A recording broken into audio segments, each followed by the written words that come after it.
মালদা ইংলিশবাজার থানার মকদমপুর এলাকায় বুদ্ধ মন্দিরে মহা সাড়ম্বরে পালিত হয় বুদ্ধ পূর্ণিমা। বুদ্ধের জন্মগ্রহণের পূর্ণতিথি হিসাবে বুদ্ধ পূর্ণিমা গোটা দেশ জুড়ে উদযাপন করা হয়। হিন্দু ধর্ম অনুসারে বিষ্ণুর নবম অবতার গৌতম বুদ্ধ, যদিও বৌদ্ধ ধর্ম অবলম্বীদের কাছে খুবই তাৎপর্যপূর্ণ এই দিন। গত ৩ বছর ধরে মালদার জগদীশপুরে বৌদ্ধ বিহারে নিয়ম নীতি মেনে এই অনুষ্ঠান হয়ে আসছে। বুদ্ধের উপাসনায় বহু ভক্তের সমাগম দেখা গেছে মন্দিরে। বুদ্ধ পূর্ণিমা উপলক্ষে মন্দিরে প্রায় ৫ থেকে ৭ হাজার ভক্তের জন্য খাওয়া দাওয়ার আয়োজন করা হয়। সমাজে শান্তি প্রতিষ্ঠায় অহিংসাই পরম ধর্ম বৌদ্ধের এই বাণী মানুষের মধ্যে ছড়িয়ে দিতে এই আয়োজন।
বৌদ্ধ বিহার জগদীশপুর এই অঞ্চলে গত ৩ বছর ধরে আমরা এখানে বৌদ্ধ পূর্ণিমার দিন এই অনুষ্ঠান করে থাকি।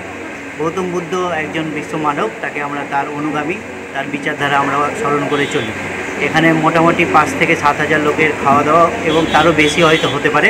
এবং ত্রিপুরা থেকে ভান্তেজি এসেছে বৌদ্ধ ভিক্ষু, উনি এসে আজকের এই পূজার আরম্ভ করেন এবং সকলকে মঙ্গল কামনা আশীর্বাদ দিয়ে এই অনুষ্ঠানটা আমাদের চলছে। এবং আমরা প্রত্যেক বছর এটাকে করব এই সংকল্প নিয়েছি।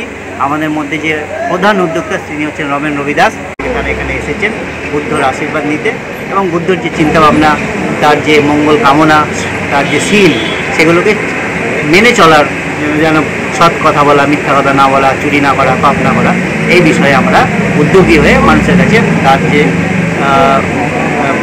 শীলগুলো পৌঁছে দিতে চাই। এই জন্য আমরা এই অনুষ্ঠানটা করেছি। পাথর ছাড়াই প্রতিকার সম্ভব। মালদার প্রাচীনতম ভৃগু বংশ জ্যোতিষী পণ্ডিত এস শাস্ত্রী।